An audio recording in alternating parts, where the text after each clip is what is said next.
this.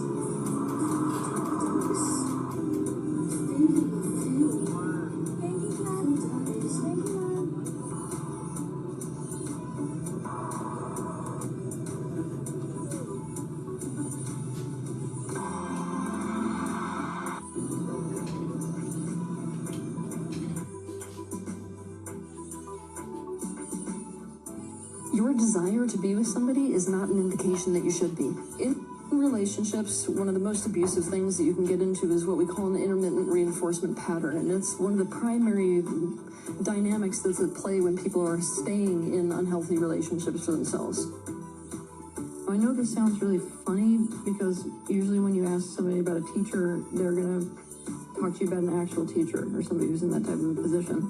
But when you are on this path of awakening, you will understand quite quickly that everything in existence is your teacher, literally everything. Whether it's a bird over here, a stick over here, a person you're sitting next to over here, object, So the picture of learning goes far beyond those that we classically consider teachers. And that dog is the one that taught unconditionality to me. So in order to understand the intermittent reinforcement pattern, we have to look at these studies that were done on animals. And honestly, if I did not have that dog in my existence who was offering that type of vibration to me, I think that I would have become a very terrifying person. Let me explain how this goes. You've got a whole bunch of scientists that are there studying these mice and rats, and what they did is they gave them a little lever, and these food pellets would drop out whenever the mouse or the rat touched the lever. So they started to get curious about, I wonder what would happen if we made it like the rat is not able to get any pellets. The rats that had learned, oh, I push this lever, I get a pellet, now all of a sudden they push the lever, they don't get a pellet. Now enough of that pattern being standard, and these mice or rats lost interest. So, because the human relationships around me in my childhood were a living nightmare. Surprise, surprise. So then they get curious again, like scientists do, and they decided we're going to make this sporadic, meaning there's no predictable pattern. So what happens is the mice or the rat push that lever, and then occasionally, whenever, who the hell knows, a pellet will come out. Now what happens completely shocked them, because they thought at first this was going to be so frustrating for these animals that they were going to give up entirely, and the exact opposite happened. What they found is when a person or an animal or anything cannot predict a pattern, it creates an absolute obsession, because it hooks into the dopamine centers in the brain. So the intermittent reinforcement patterns is exactly why you see those gamble machines in Vegas working so well. And there's only one way to survive. In an abusive style relationship, and it doesn't even need to be intentional, this is the reality. Like some people, they find it very difficult to consistently give. And so 1 minute they'll give, the next minute they won't, the next 2 times they will, the next 3 times they won't, who the hell knows, right? We can set up this very unhealthy intermittent reinforcement pattern in relationships, and it honestly creates a mental illness. I mean, it literally turns people's worlds upside down, because it creates an addictive pattern whereby the amount of personal strength that it takes to pull yourself off of that thing is crazy. I mean, when they were doing these studies with these mice, they were losing hair, they were not eating, they had to stop the studies, quite frankly. They were like, oh, wow, okay, well now we understand a lot more about intermittent reinforcement patterns, right? That type of nightmare, and that's to become a nightmare yourself, to disconnect, to not practice trust, not care about building trust, to live your life in a narcissistic bubble playing zero-sum games, and that dog is the reason that I didn't. The other teacher that had a lot of impact on me was a dog that I had in my childhood. I know this sounds really funny because usually when you ask somebody about a teacher, they're going to talk to you about an actual teacher or somebody who's in that type of a position. But when you are on this path of awakening, you will understand quite quickly that everything in existence is your teacher, literally everything. Whether it's a bird over here, a stick over here, a person you're sitting next to over here, object, So the picture of learning goes far beyond those that we classically consider teachers, and that dog is the one that taught unconditionality to me. And honestly, if I did not have that dog in my existence who was offering that type of vibration to me, I think that I would have become a very terrifying person.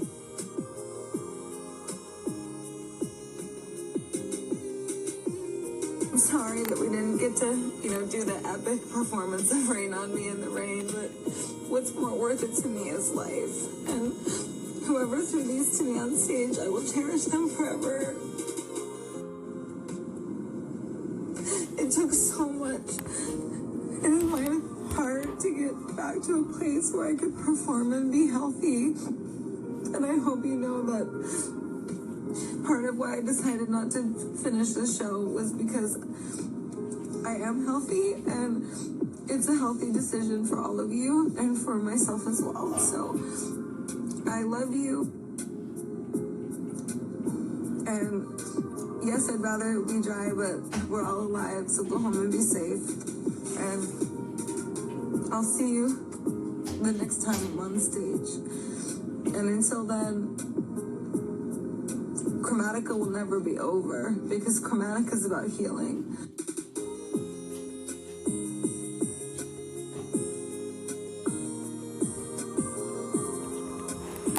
Me at the beach, I can't call the police, or it's legal to follow me, legal to stalk me at the beach. I can't call the police or ask them to leave. And I took a long, hard look at that property line, and I said, well, if I can't be free out there, I'm gonna be free in here. And that's what this album is, getting to do whatever you want to do. Yes, sir. And not what people are expecting or imposing on you to do. Excuse me, I'm sorry.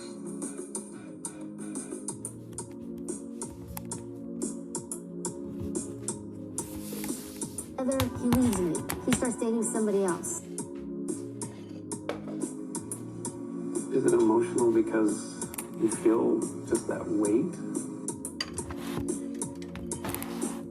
I appreciate you saying that because, I'm not a gay woman. On you all the time? That fame is just... I miss people. Sorry. Here you go. I miss people. Yeah. And it's that, touchy sort of subject, right? Where can you stand up for people that you are not necessarily fully part of that community in a way that you can understand what you all go through, right?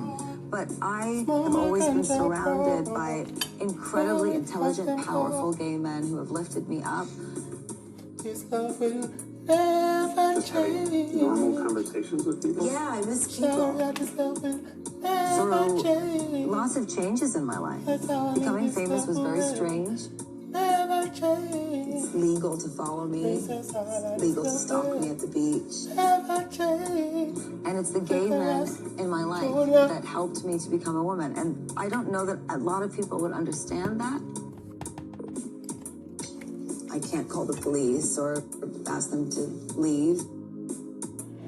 But it's because of what you've been through. You have survived so much that you inspire me to continue surviving.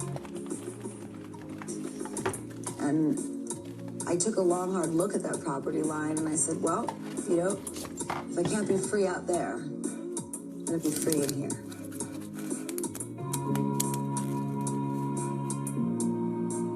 I appreciate you saying that because, I'm not a gay woman. And that's what this album is, getting to do whatever you want to do. Yes, sir.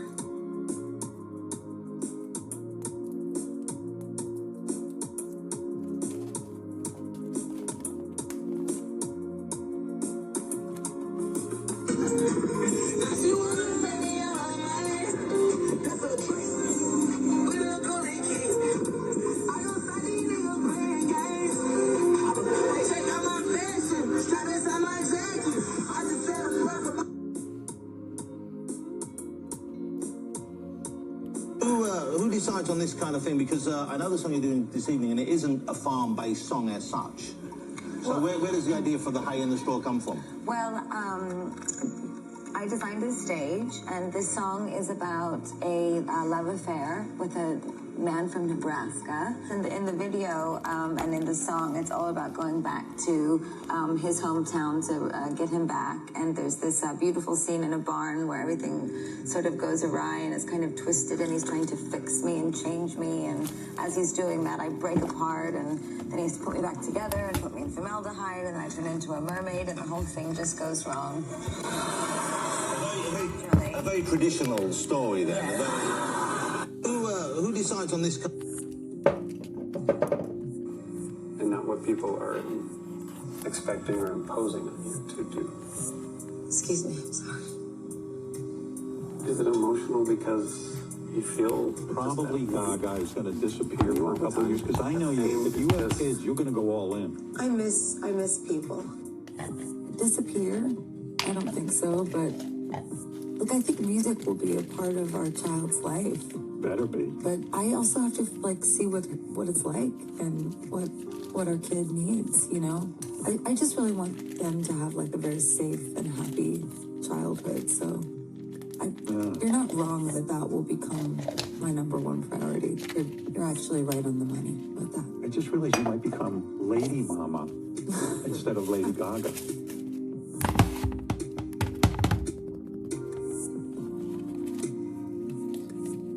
Producer said to me, take your clothes off.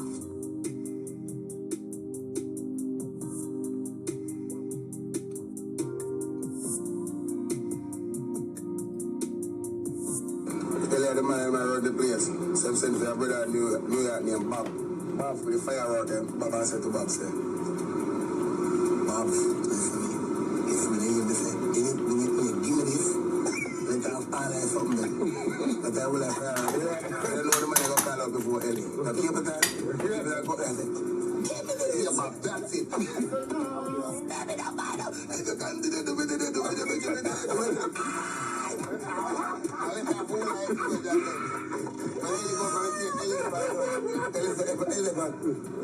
this. You can't come here. Stop. Give me this.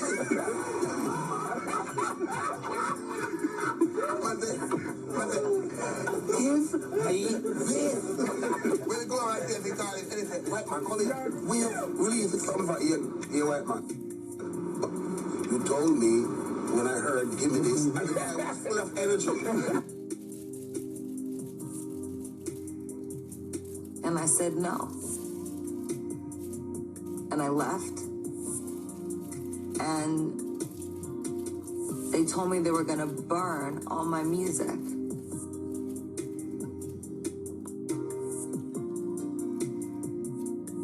And I said no. Producer said to me, take your clothes off.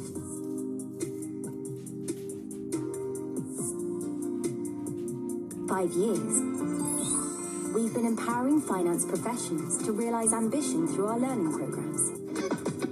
I'm a traditional woman, and I accept that, and I don't either. But do you want a woman to be traditional? In other words, do you want your lady, your wife, to be cooking for you every day and to watch for you every day? You say you don't have a problem with it, but is that what you want? And then you come in and you get the money to go to the supermarket and stuff and go watch TV? Is that what you want? Well, I prefer that still, but... You would prefer that? Yeah, but I understand.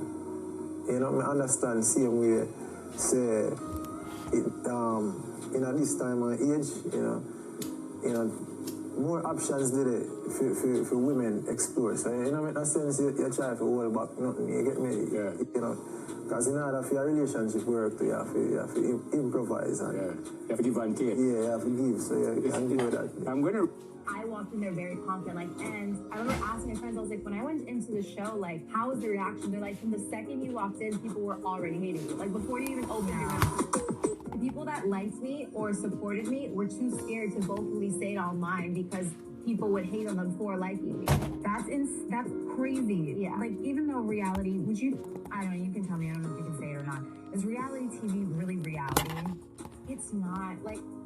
The problem with these shows is that you are yourself, right? They can't force you to say anything. So what you say is what you say, but it's the way they put it in, and also they can no, they can't force you to do anything, but they'll give you a little nudge sometimes behind the pull it out of you. Yeah. And just kind of like manipulate the situation to make it seem worse. Yeah, like maybe you have something on your mind that you want to like talk about. You're like, you know what, like it's not worth it. And they'll be like, oh, like maybe you should talk about this thing, you know? And you're like, yeah, you know what, you're right, I should go talk about this thing. And it's kind of like things like that. You're like, okay.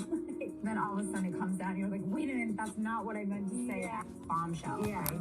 And then you were voted off. How less anxiety you have when you don't check your phone every day for 30 seconds. At first it was hard because I would wake up and like reach my phone. I'm like, oh, I don't have a phone. So where do we start? Okay, let's see.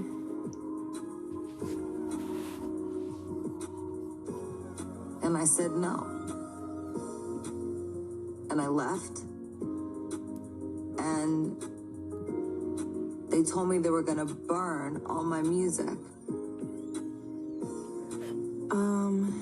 Where are you from? From Dallas. Technically Arlington, Texas, but grew up in Dallas. And tell me about your family. It's my mom, my dad, and then I have 2 sisters and 1 brother. 1 sister and 1 brother on my dad's side. And then there's me. You're the youngest? I'm the youngest, yes. You had mom and dad the whole time? Yes. Yeah, they're still together. Tell me about your childhood. Like, how would you describe it? It was chaotic.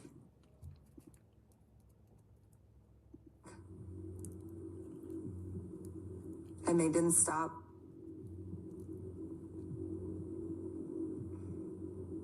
They didn't stop asking me, and then I just froze and I